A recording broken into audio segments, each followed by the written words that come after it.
Asia কাপের super ফোরে প্রথম ম্যাচে বাংলাদেশ শ্রীলঙ্কাকে পরাজিত করেছিল, দ্বিতীয় ম্যাচে ভারত পাকিস্তানকে পরাজিত করেছে। আসলে সুপার ফোরের যে সমীকরণ, প্রথম ম্যাচ যারা জিতে নেয় ফাইনালে ওঠার দৌড়ে তারাই বেশিরভাগ এগিয়ে থাকে।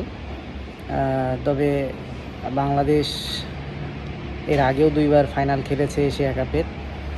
আমার মনে হচ্ছে এইবারও একটা ভালো রকম সুযোগ রয়েছে এশিয়া কাপের ফাইনাল খেলার। যদি এশিয়া কাপের ফাইনালটা ভারত এবং বাংলাদেশের মধ্যে হয়, তাহলে আমার মনে হয় একটা প্রতিদ্বন্দ্বিতামূলক খেলা আমরা দেখতে পারবো। কারণ ভারত এবং বাংলাদেশের সাম্প্রতিক খেলাগুলো দেখলে আমরা বুঝতে পারি দুই দলের যে দ্বৈরথ সেটা মোটামুটি ভালোই জমে যায়। যেমন গতকালকে সূর্যা কুমার যাদব পাকিস্তানের সাথে আগের যে প্রতিদ্বন্দ্বিতা ছিল, এখন সে প্রতিদ্বন্দ্বিতা একেবারেই নেই, সেটা কিন্তু সে অকপটেই বলে দিয়েছে।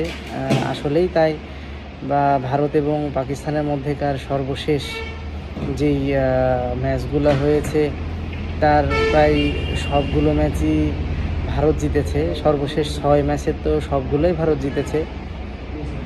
তো আসলে সেই প্রতিদ্বন্দ্বিতা আর আগের মতো নেই, যার ফলে ভারত এবং পাকিস্তানের যে খেলাটা আগের মতো সেই উত্তেজনা ছড়ায় না। এখন বলা যায়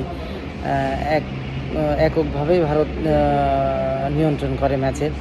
এশিয়া কাপে অবশ্য শ্রীলঙ্কা একটা গুরুত্বপূর্ণ দল এবং তারা এশিয়া কাপের প্রায় প্রতিটা এশিয়া কাপেই তারা ফাইনাল খেলে। ব্যাপারটা এমন হয়ে যায় যে এশিয়া কাপ আসলে শ্রীলঙ্কা কিন্তু অনেক ভালো খেলে।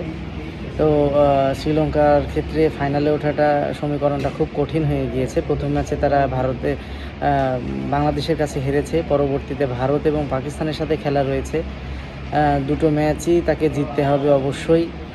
আসলে এটা প্রায় অসম্ভব বলা যেতে পারে। আসলে পাকিস্তান এবং ভারত দুইজনকে হারিয়ে ফাইনালে যাওয়াটা অনেকটাই অসম্ভব।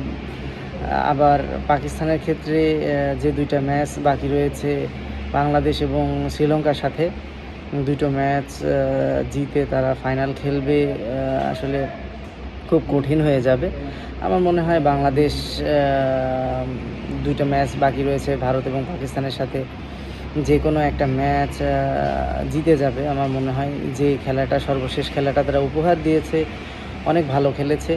আশা করি বাংলাদেশ তাদের যে দুইটা ম্যাচ বাকি রয়েছে যে কোনো একটা ম্যাচ জিতে তারা ফাইনাল খেলবে, এই আশা ব্যক্ত করি। আপনাদের মতামত কমেন্ট বক্সে আশা করছি।